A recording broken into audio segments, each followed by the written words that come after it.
welcome to Pocket Watch Podcast. I'm Zach Cruz.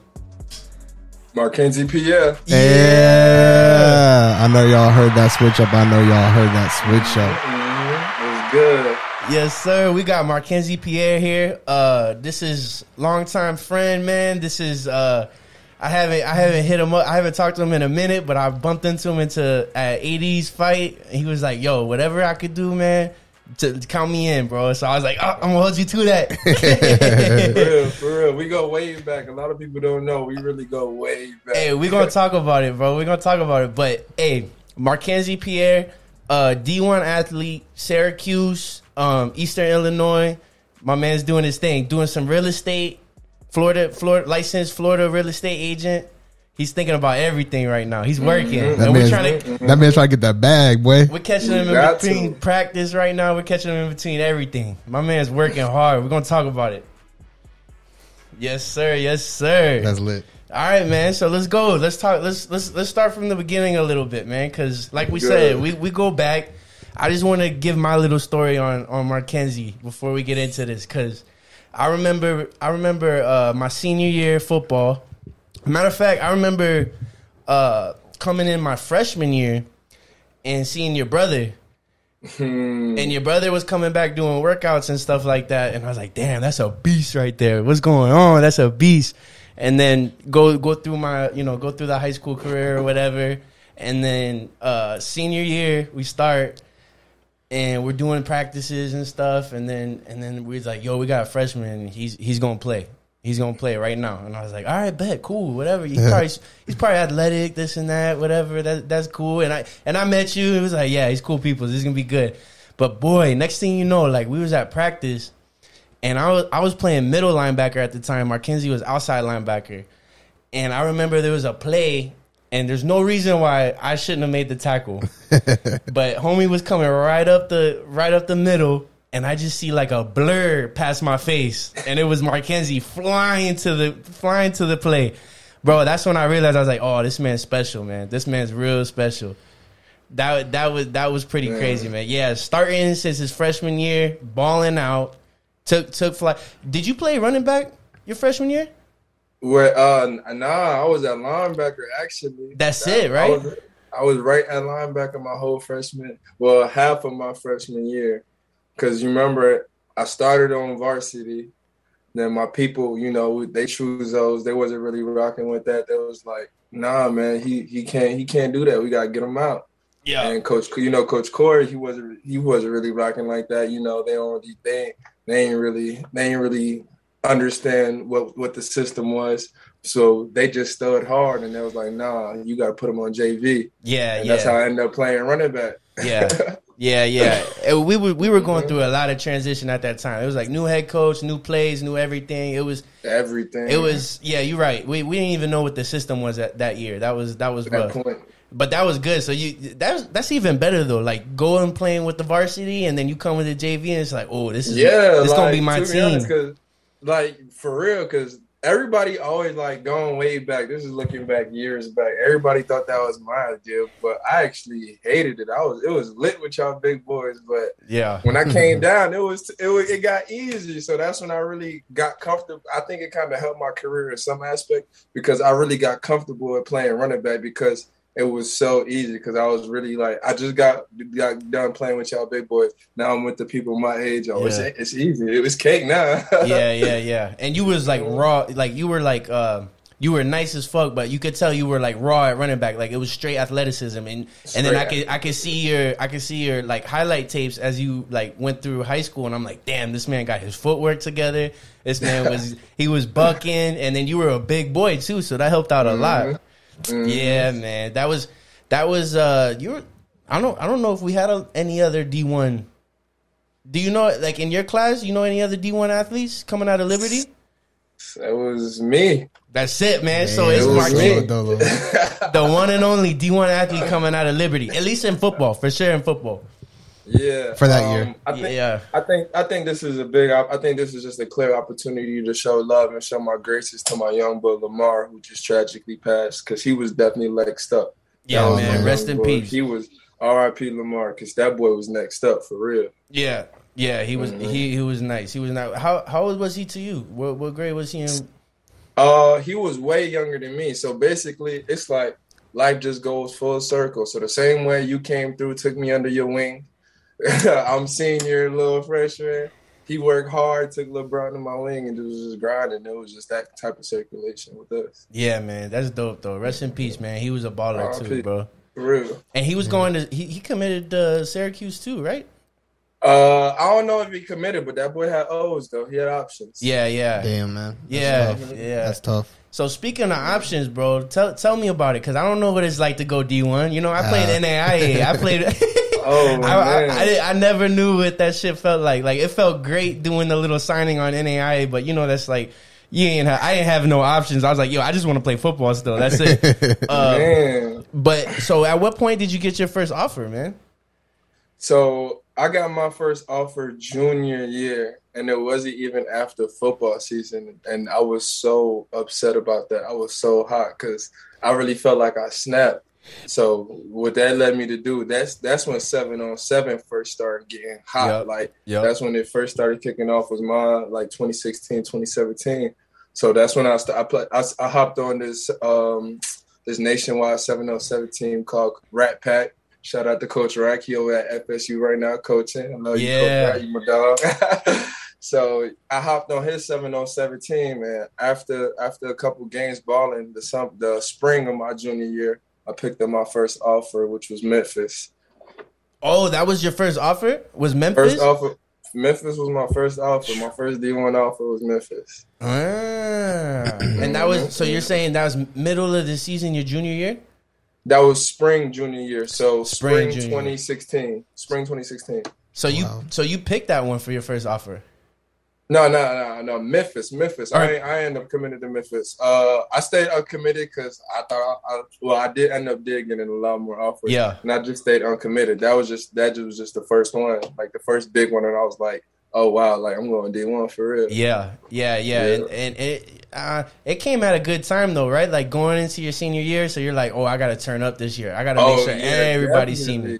Definitely, because it adds a chip on the shoulder because one is that added pressure of like, oh, you that boy of the team. Yeah. And now you got to live up to that. And second of all, you got an extra chip on your shoulder because just because you made it, it don't mean the job is done. Like you feel me? You gotta turn it up even harder. Like you one step closer, but you one step further at the same time. Yeah, the work just starting. Yeah, exactly. It's real now. Any little thing could either A, fuck that up, or B, like I want other offers. You like exactly? Were you 100% content with going to Memphis, or were you looking for a couple of schools? Heck no, for real. Because like my team, my 7-on-7 team, it was like we was dogs. Like everybody was going like D1. Like if you ain't have at least 5-10 offers, like you didn't belong. So like I feel like being around that environment, it led me to be more hungrier for more opportunity. But I definitely wasn't satisfied with that first little taste because I knew that wasn't my ceiling at the end of the day. Hell yeah, man! Man, those listening, listen to that, man. Like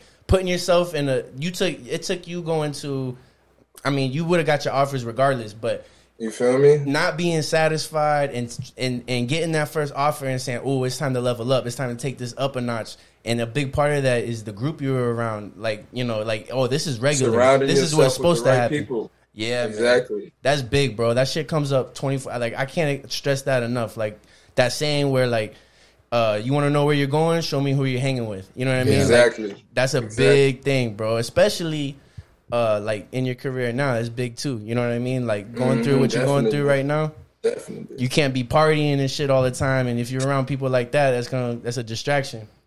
For real. And it's even worse now because we're in the age of the social media. Yeah. So one slip up, one false move, and like you feel me? So you really just gotta stay locked in. Yeah, man. You built for it. So you got that first offer from Memphis, going into your senior year.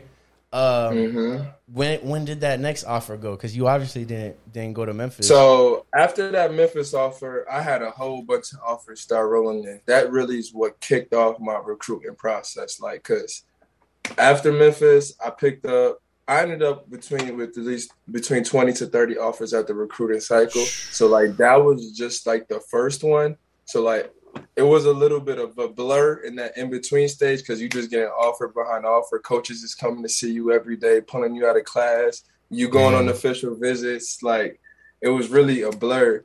So towards the end of the cycle, at the end of my junior year, I didn't commit to any of my Power 5 offers because, like, I'm like, man, I'm only finna be a junior. Like, I don't got to commit. Like, the ceiling's the limit. Like, who knows? Like, who cares? Yeah. So a lot of the people who got some of those early offers that were in my class, they actually did commit. Mm-hmm. So as I'm getting old, like, I didn't know then, but now I know now.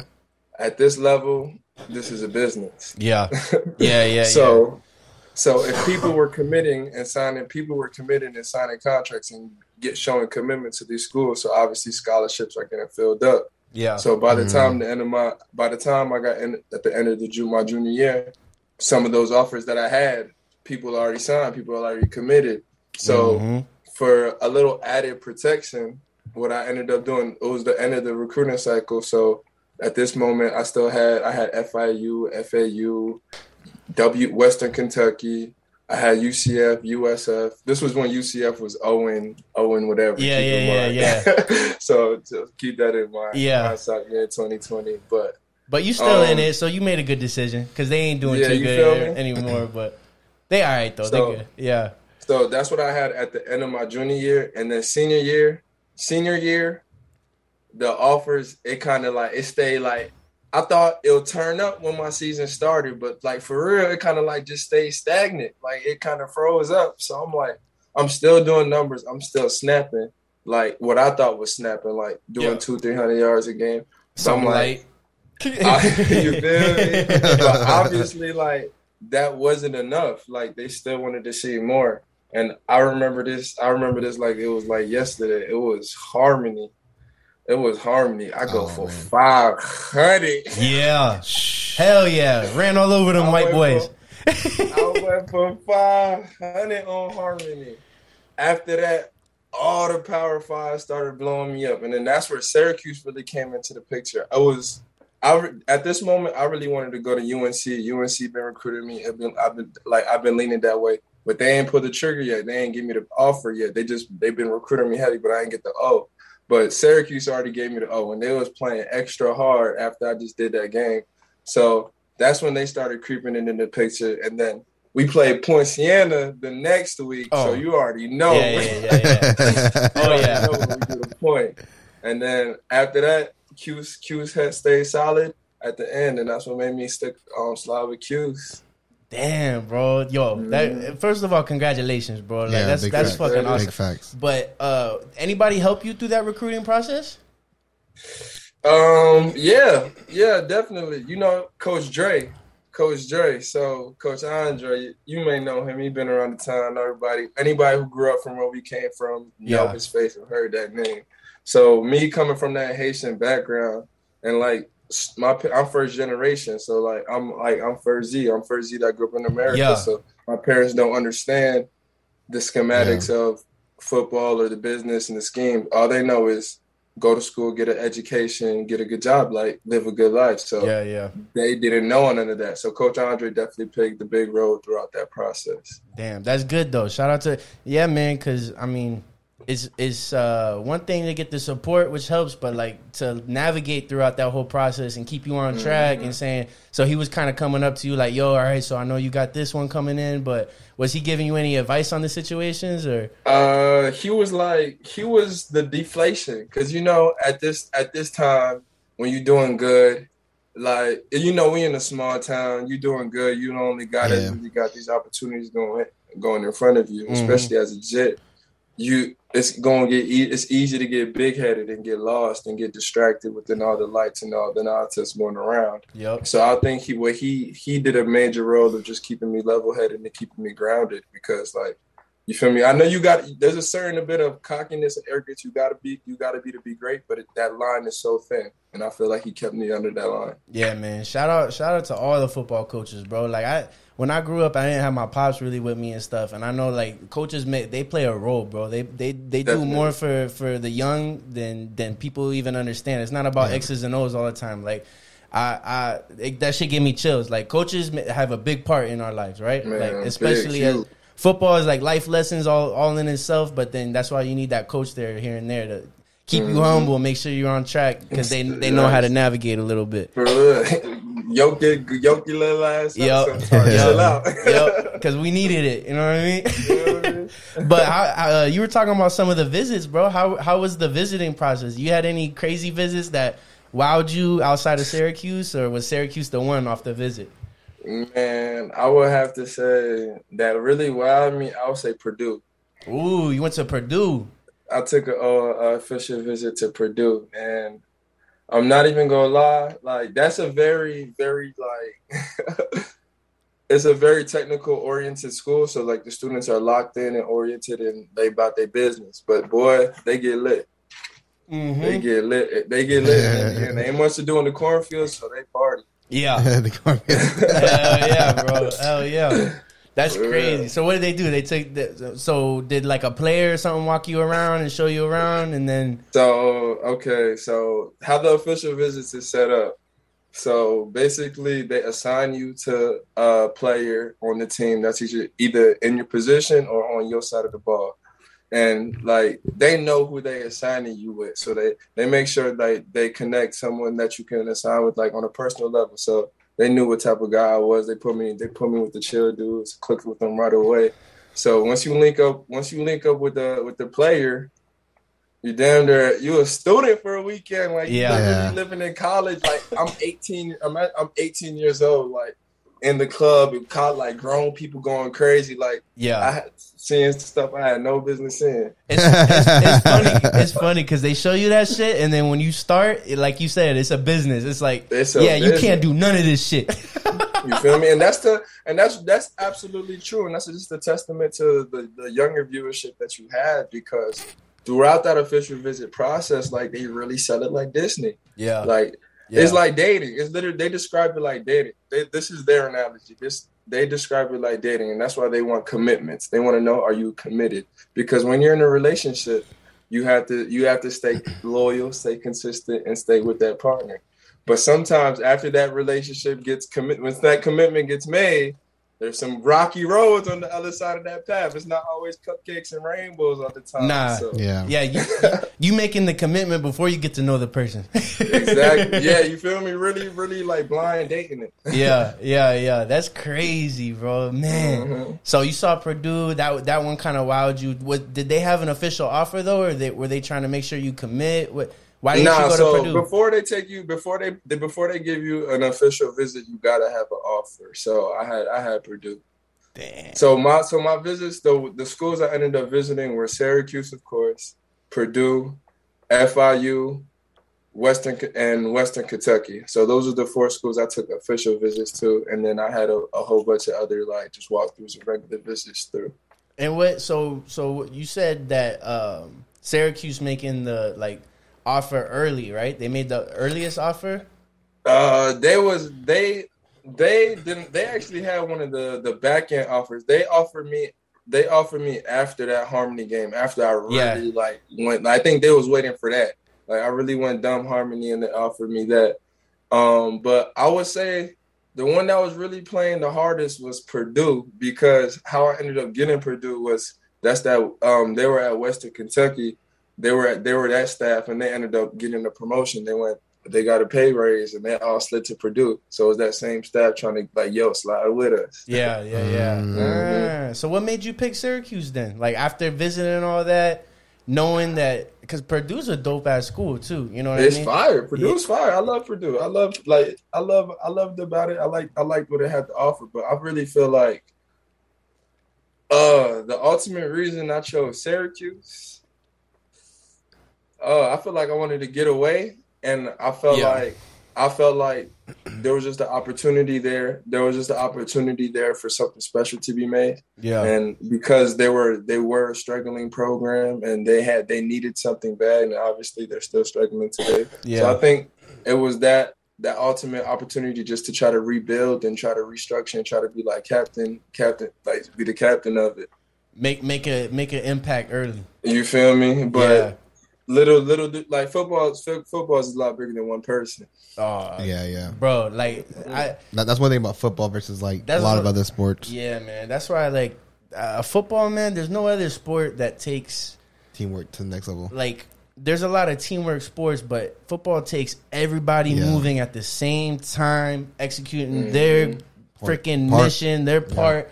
And if one person messes up, it blows the whole thing up. Yeah, everything. Yeah, absolutely. bro. Everything. That was one thing I always think about in high school. Is like, man, I wish I could have been like you were talking about. Like, I wish I could have been a better leader. You know what I mean? Because it's that, bro. Like, I think like in high school, it's easy to think about yourself a lot and this and that. But like, if you don't got the team on the same mindset, if everybody's not thinking the same way, everybody's not trying to win, then it don't matter, bro, because you're hauling ass and you're doing what you got to do, but it's all busting outside or whatever, like from the defensive side, or it's bringing everybody with you. It can't just be that one dog. That's really what makes teams different. That's what makes Bama different. It's not you turn that film on. It's just not just one person brought in. It's all 11 guys flying around. Like and that same skill set, if you can apply it to life.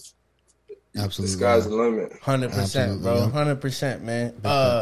So you graduate. You know you're going to. You know you're going to Syracuse. One more question though with that, because I know like when I was in high school, a lot of like Mine Lillman, like he got some good offers. I mean, for that time, you know what I mean. And I know a lot of people struggle with school, like getting their grades up and stuff, right? Like that's why you might pick the JUCO route or something like that because you got the talent, but your school wasn't right for some of these big schools or something like that. Did you struggle with that in high school? Like what was that like? That's one thing that I was always blessed with. Like school was never a hassle for me. Like I'm one of them type of dudes. Like I know I'm so smart that I'll just do the bare minimum. Like, I'll make sure I get a B, because I really don't like school, but I know you got to do it. You got to finesse it. So that's really what type of student I was. So school was never really a big hassle for me. Especially in high school, bro. Fuck that. Yeah. Just get me through it. All right, that's good to know, man. Yo, I'm proud of you, bro. Extra proud of you, bro. That's fire, dog. Because it's like I hate seeing talent wasted because you just couldn't focus. You know what I mean? Because smarts is one of the things, you know, but the focus is like the biggest thing, you know. And I gotta say that's a testament to my parents though too, because like those don't play. They was whooping my ass if I came home with F. So I ain't want to deal with that. That's that Haitian household, bro. While on school, so what are you currently studying right now? What are you majoring in? Cybersecurity. But what did you? So all right. That's dope. That's a good route. That's money right now on that. But you did something that I thought was cool, and I don't know if it's super, if it happens a lot. But so Markenzy goes to Syracuse. You redshirt, right? Mm-hmm. So and we'll get into that. But you graduate from Syracuse, and now you're at Eastern Illinois doing your master's, right? Right. Man, all in all, still within his years of eligibility. Right? Wow. Exactly. Is this your last year of eligibility? So this is my last year of eligibility. So COVID was that free year, so it gave everybody a free year. So that's a blessing right there. So I was at a point where I was about to graduate. I'm like, I still personally don't feel like I've done everything on the field that I know I can do, and I know I still got some in the tank. But at the same time, I know football not guaranteed, so you really gotta make sure you protect your bag. Like you gotta make sure you got that check. Yeah. So I was like, fuck it, I'm gonna bet on myself. Yeah. Because I could have easily just stayed at CUSE at the bigger program, but academically it wasn't really aligning on what I needed to do in my future, and that's what I wanted to be, was being a hacker. So I seen that I was getting my degree, so I actually entered the transfer portal right after, and I was like, I got 2 years of eligibility. Let me go get a fire degree and let me just bet on myself. Yeah. And wherever I land, just rock with it. Yo, that's fire, bro. Yeah, because there's especially these days, players left and right are hitting that transfer portal for all kinds of reasons. That's like, you don't really hear about, because I want to do it for school. Like, I'm trying to get my education up. But like, if I'm keeping the stack though, me ending up at EIU was low key, like, I feel like was God too, because like, if I'm being 100% real, I ain't want to be here. Like It's intentionally, like I did not want to be here, like for real, because it's kind of funny. After I entered the transfer portal, guess who popped back in the picture? Purdue. They was rocking with me. They wanted me to slide back over there, and I was really rocking with it too. But issue arise academically is because football season ends in the fall. They wanted me right up there in the spring to start spring football with them, which makes sense. So I could get on the field, learn the offense real quick, boom. But my issue was if I wanted to graduate Syracuse, I had to be there in the spring to get my degree. So it was either transfer and start fresh and just bet 100% on football with I'm damn near going to do 5 years of school with no degree because I'm not going to have a degree after the end of my eligibility, or just thug it out and see what happens at the end of the transfer portal after I get my offer. After I get my degree. So I stayed down and got my degree, and then EIU was the only one still around after that stayed solid. Yeah, man. You made mama proud with that one, though. That's a good one. Oh, yeah, for real. Yeah, that's a good one. I think that was probably like the smartest route to go, too. I mean, and it's because you redshirt freshman, but then I think I saw you got a lot of playing time throughout your years at Syracuse. And insert here, my man blew up, homie, on a punt return. Yeah, dude, I gotta show you that video, Zach. It's gonna be inserted right here. I think I saw somebody share it. Oh my god, annihilated. Yeah. I was like, yep, that's Markenzy. That's what I remember it right there. I was like, yep, he's doing it at the big level right now. So you did special teams and running back for Syracuse, right? And then, so at the end of Syracuse, how were you feeling about your football career? Like, what were you? Did that have any weight in like how much you wanted to bet on football? How much you wanted to bet on your school? Definitely, because I wasn't getting the love. I wasn't getting the love I wanted, and I couldn't really be too mad because like the person that they had rocking had the hot hands. He was eating, so I'm like, I got to do me. Like I really this is a business at the end of the day. Everybody, if you get one thing from me about football is a business. At the end of the day. You got to protect your assets, and they're protecting their assets. You got to know what you bring to the table. So I knew it was just the best business move to just go in a different route. Yeah, man, and it's crazy too. Like anybody that's listening that plays football now or whatever, what's crazy is like high school. Like you're playing years after high school, right? Right. And still there's nothing like it, right? Like there's still nothing like it. Like you're playing for your boys, you're playing for respect, you're playing for fun, and it's very much like that. Once you get even college, all that, it's a business at that point. Like does that different for you when you like had to get used to it? Coach Corey always said it. Like high school was the last time I was really like. It was lit. Like I'm going out there, like going to have fun. Whatever happens, let's do it. Whatever. College, when you get to college, you got to know like there's money involved and there's a lot of money invested in. You got to carry yourself as such because like this money involved. This M's. Yeah. And then how was it getting used to? Because I know I was in NAIA, so I'm trying to think times 10 for you right now. So like. Freaking waking up, film, team meetings, classes, workouts, all that. How was that getting used to trying to fit all that in with a D1 program? Man, I gotta be real. The first couple of years, it was tough for me. Because I was a jet. I was far away from home and I wasn't locked in. So I would say it was kind of tough for me because I had my priorities in different areas. Like I thought doing the bare minimum was okay and just trying to slide by.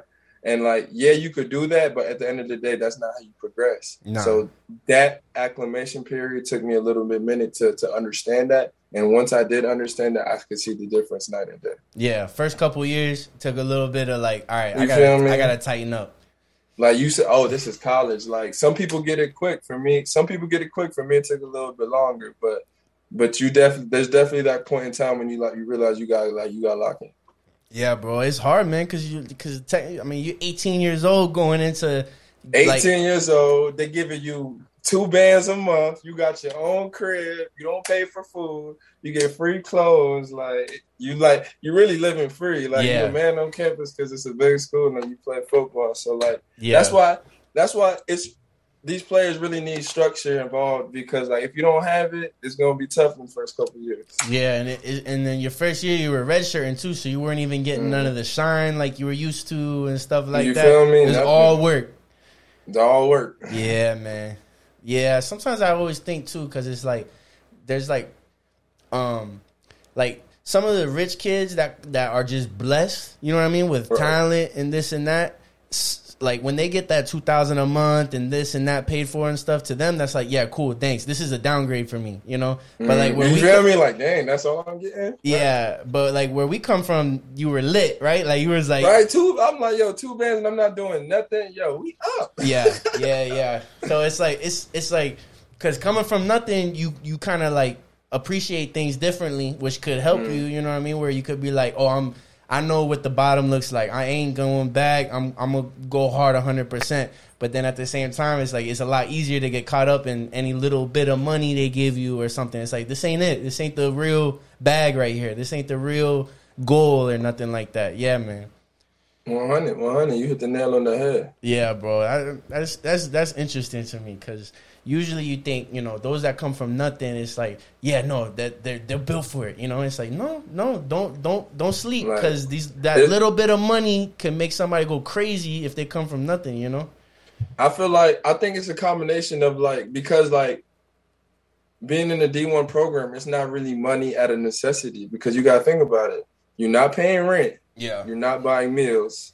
Yeah. You're not buying clothes. They even clothe you. So that 2 bands is really you can really account that as extra income. So that should have been investment money. That should have been bread you trying to flip. Yeah. Yeah. Bro, I want to ask, so you redshirted your freshman year. Your redshirt freshman year now. So your sophomore year, how was that first game, bro? How was that first time knowing you about to touch the field and you about to hit somebody, you about to play a game? What was your first game? Do you remember it? Yeah. We was playing Central Connecticut, D1AA school. They had me. The first thing I did was run down on kickoff. First thing I had to do, they put me at the 3. And what the 3 is, it's just you the hitter, boy. Yeah. You just gotta, you 3, the third person on the left. You just go down and smack. Yeah. So I still remember first play, I had to go smack the linebacker. He was 6'2" dude, long ass hair, golden. He looked like Thor, bro. That's what we was calling him on the sideline. Yeah, big white boy. Man, Cruz, you know me. I don't care. I came through and smack in the bro. Bow! And that was my welcome to college moment. That was my first college play. Hell yeah, man. Mm-hmm. That's what I'm talking about, bro. You have to represent. I love that shit. Yeah, I have to represent. Damn. Okay, because that's that's adrenaline at its highest. I mean, you went to a lot of the games when you redshirted and stuff, so it wasn't that, but touching the field, knowing you about to make an impact on the game and stuff like that, that's got to be a good feeling. And then your first play, yes sir. You heard they changed the rules in the NFL where they're moving everybody up a little bit. So now those that are kick return blocking is more of a run with than it is a collision instead of straight collision. Okay.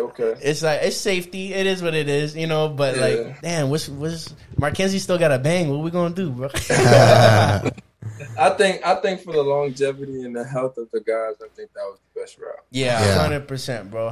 How has your health been throughout your career so far? Been blessed and highly favored. Hell yeah, bro. Been blessed and highly favored. As opposed to, I actually had my first injury last season.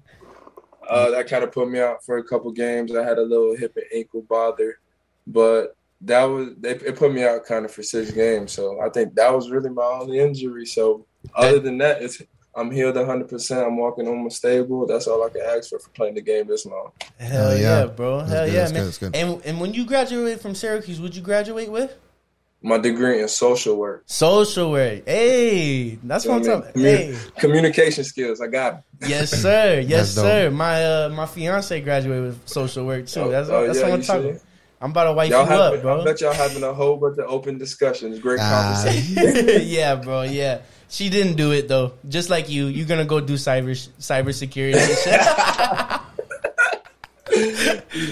It's like, yeah, it's a good background, but I'm trying to go get some money. You know what I mean? Yeah, Exactly. that's one of those things. Exactly. Yeah, man, that's crazy, bro. So so you're going into the transfer portal.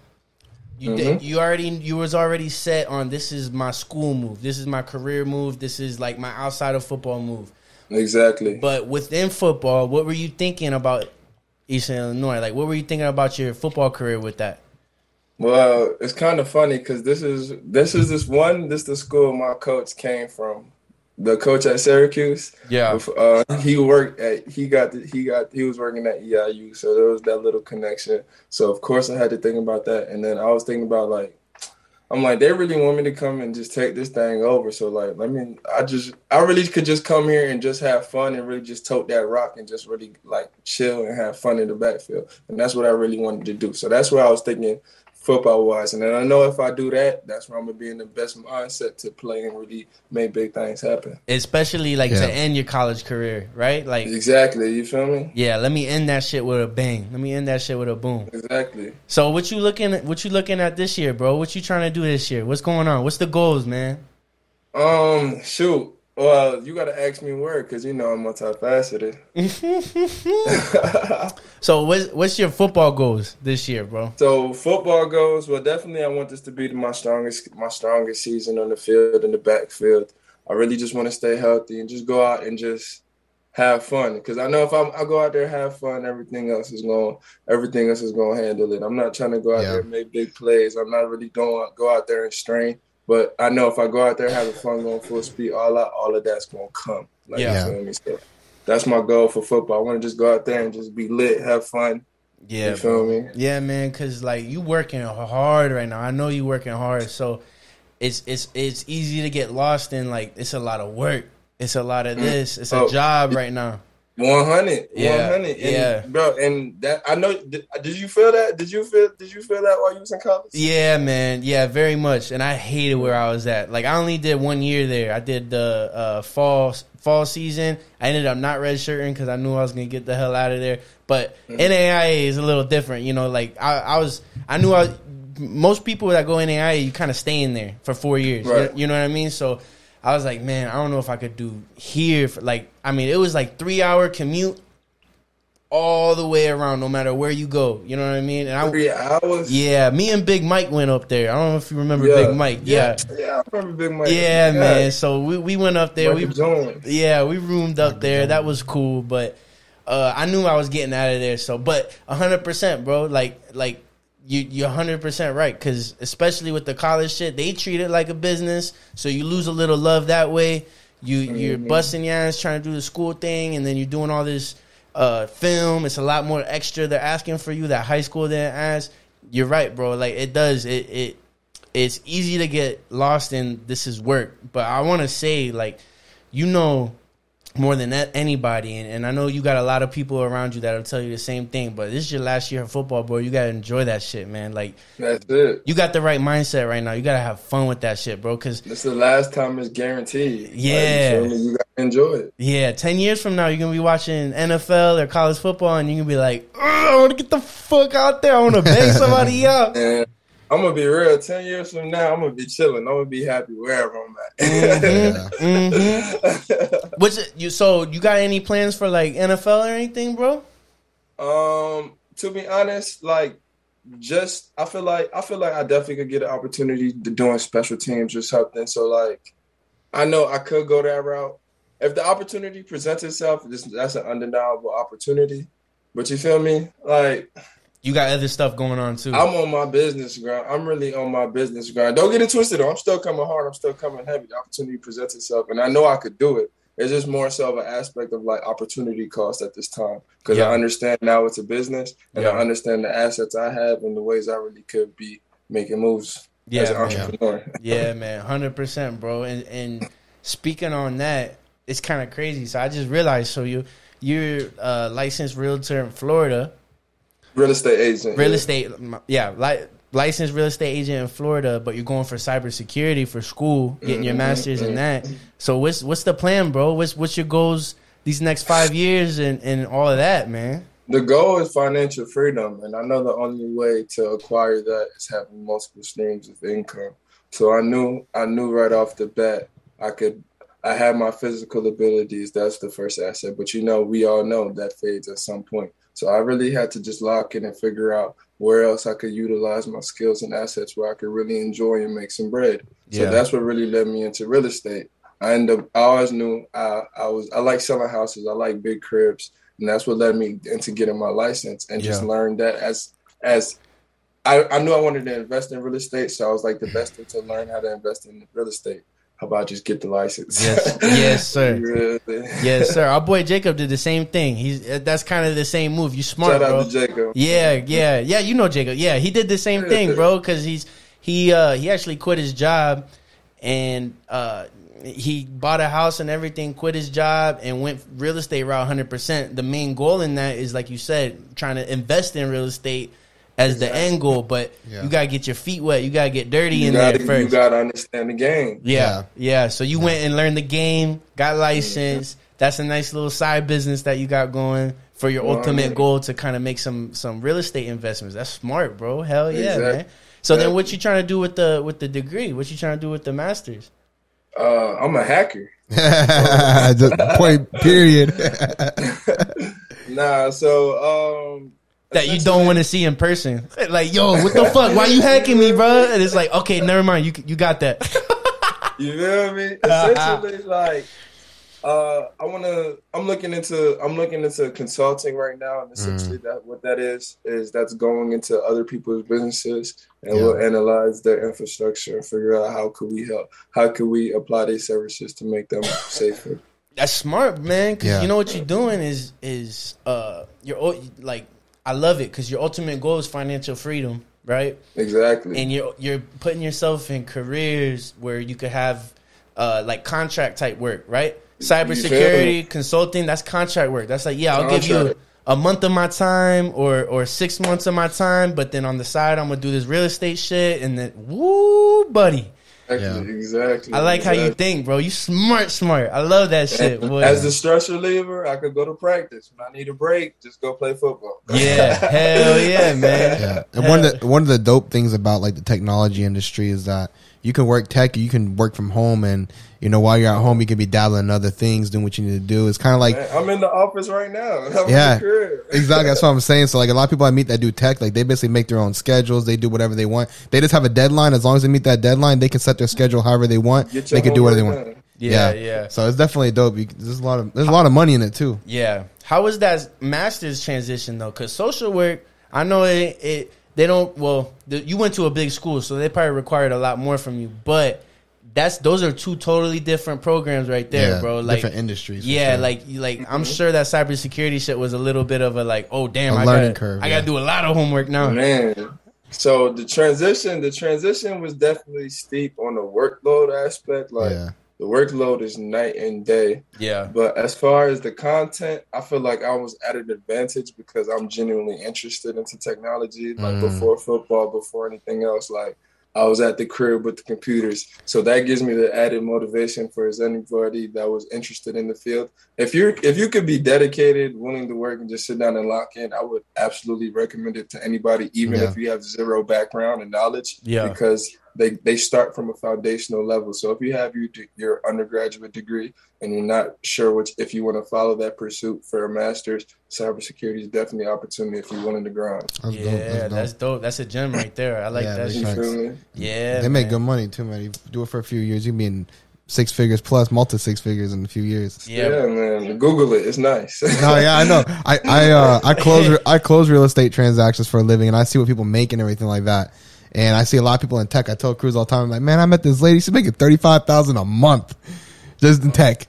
That's what I'm saying, bro. Tech industry, man, those people are always at home, sitting in their PJs, making multi 6 figures, is chilling. You got to be in the industry for a couple of decades to be at $30,000 a month. But the money's there, man. If you put the work in, that you get the knowledge, you can get that money. And more important, like the time, like you're setting yourself up, like I said, contract type work and stuff like that. Like that's man, like I remember I went to school for accounting, and I remember one of my professors telling me like, hey, if you guys think this is enough, you're mistaken, because these companies will go hire these computer nerds and teach them about balance sheets and shit like that way easier than they could teach you how to do this tech stuff. You know what I mean? And it's like, and look, for like 5 years in the future, and guess what? I'm working in tech. You know what I mean? So it's like, wow. Yeah, I'm not even doing accounting. You know what I mean? Like, wow. I support an accounting department, but I do the tech side of it.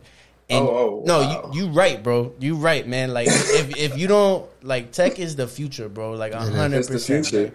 Yeah, bro. That's crazy, and, bro. And that cybersecurity, as tech grows, it's just going to be more and more and more and more in demand.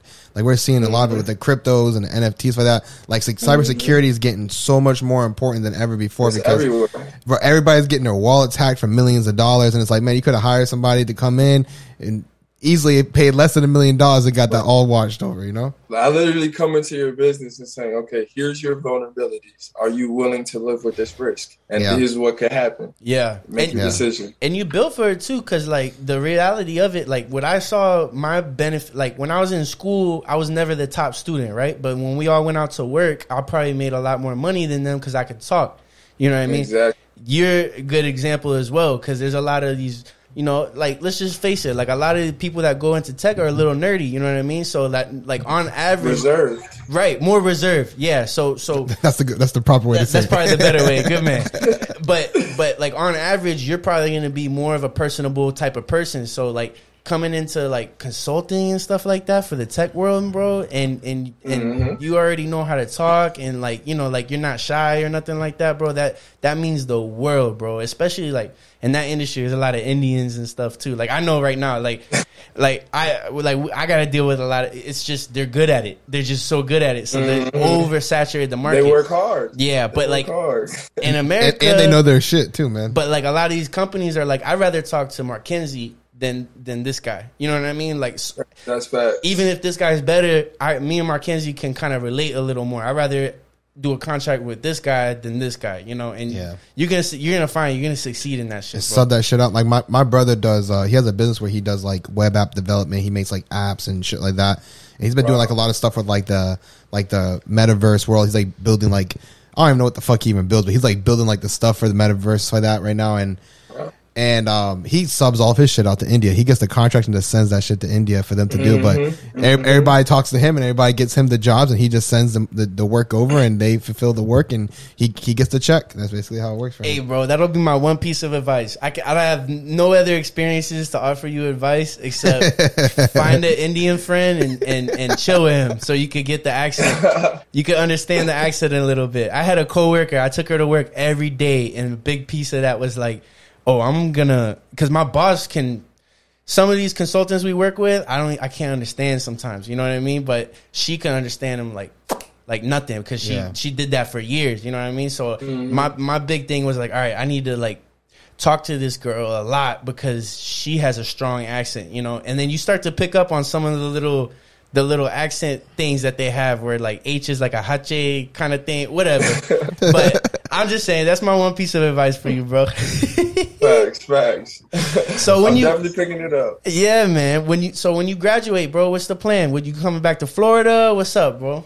The sky's the limit for real. So the sky is the limit. So I'm gonna be having fresh with 2 degrees. I'm gonna have my license in real estate, and I'm gonna be young. So wherever I don't know yet. Yeah. You got to focus on this season and make sure you just come out like you're juicing every little squeeze. Like you said, bro, there's a lot of people that put everything into football, which is good, but sometimes you might come out like it's a business. You might come out with nothing.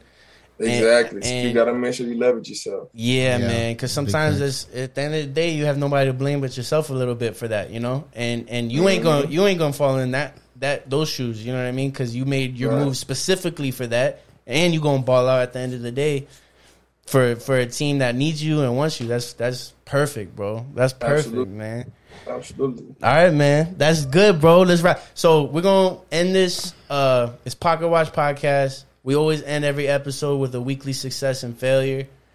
We'll go first. So if you could kind of think of something while we're going, try to think of something. You got to because you on the podcast, brother. That's probably easy. You're like minded. You're like minded. I'll go first. My weekly success this week. Couple of things at work happened. I had to take on some more responsibility without pay, but just know that's a gem right there. Opportunity will come when you take on the responsibility first, right? And then you cash out at the end of it, you know. But I'm like 2 weeks into this new role, and I'm fucking killing that shit. So that's a success for me. I can't wait till it's my time to kind of like say, hey, knock them across the head saying I need my money now, you know. But yeah, so that was a success for me. Weekly failure, I want to say social media gets in your head a little bit, man. You know what I mean? Like it's a bunch of highlights, bro. It's a bunch of highlights, this and that, and a lot of it's real, but constantly comparing yourself, it gets old, you know. And I gotta constantly check myself on that. Like, I don't have a social media, so the only social media I got is the podcast, you know. But now I'm like checking out people's shit, you know, and this and that. I'm like, damn, I gotta step up. I gotta do this. I gotta do that. And it's like, I need to focus on me, you know. So that was my failure this week. All right, so first off, for me, I want to say thank you for everybody for listening for this week. Thank you guys for tuning in for another week. If you guys haven't already, like, follow, subscribe. You know what to do already. Share it if you guys want to go ahead and share it if you guys liked it. Shout out to the Block 105. Shout out to all you guys. I don't know if we're going to extend longer this week or not, but if we do extend longer than 1 hour, then you guys can always go ahead and check us out on Spotify, Apple Music, YouTube, and any other main podcast platforms. It's called Pocket Watch Podcast, so go ahead and check us out. But on that, my weekly success, actually I'll start my weekly failure. So like the beginning of the week, I was kind of like Monday and Tuesday, I was kind of feeling like a little bit like under the weather, kind of sick a little bit. So I kind of I've been slacking with work, to say the least. I kind of just stood home, relaxed a little bit. I'm feeling a lot better today, but I was kind of sick. And then my weekly success is that last week I was telling you guys that like I haven't really been exercising like I was, but I also started eating really bad. But this week I've been eating really good. It was me and my girl's anniversary today, so that's dedication. Last time I recorded for you guys, it was my birthday. I was here on my birthday recording for you guys. Today's my anniversary. I'm over here recording for you guys, so dedication to you guys. Yes, sir. And then shout out to my girl for understanding. For me being here, but I gotta do the podcast, babe. Yeah, exactly. Shout out to my girl for understanding for that, and we got Markenzy. Yeah, exactly. I was like, babe, I gotta go. I'm sorry, but other than that, I did eat clean this week. But I did just make a meal for me and my girl, so I slacked a little bit with that. But I've been eating clean at least, so that's that. What you got, brother? For me, my weekly success was, I think I had a solid week of practice. There was a big emphasis on ball security and using your off arm as a weapon. Yeah. And I got highlighted this week for being able to apply the skills that they were mentioning. And I think the weekly Yes, sir. Yes, sir. And the weekly failure, I gotta be real. I'm trading.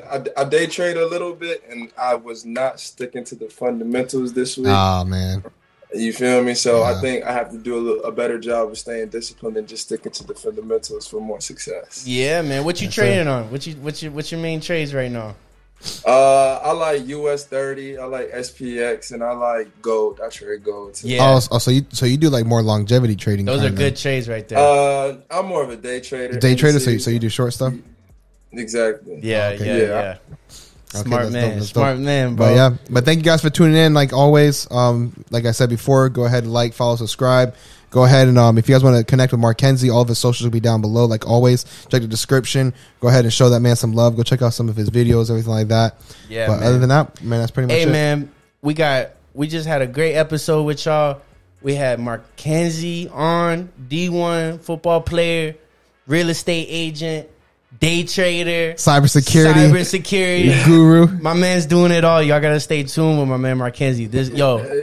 Yes sir, yes sir. Passion, attitude, investment, discipline. We're getting that same sign right up here, bro. I like that shit, boy. Look at it every day. Yes sir, I like that shit. Motivation, boy. I love it, man. Yes sir. Yo, appreciate you for coming on, man. Like a lot, facts. Bro. That was dope, man. Yeah, we appreciate your time, man, for sure. Hell yeah, bro. Thanks for having me, y'all boys. Have a good night. You too, bro.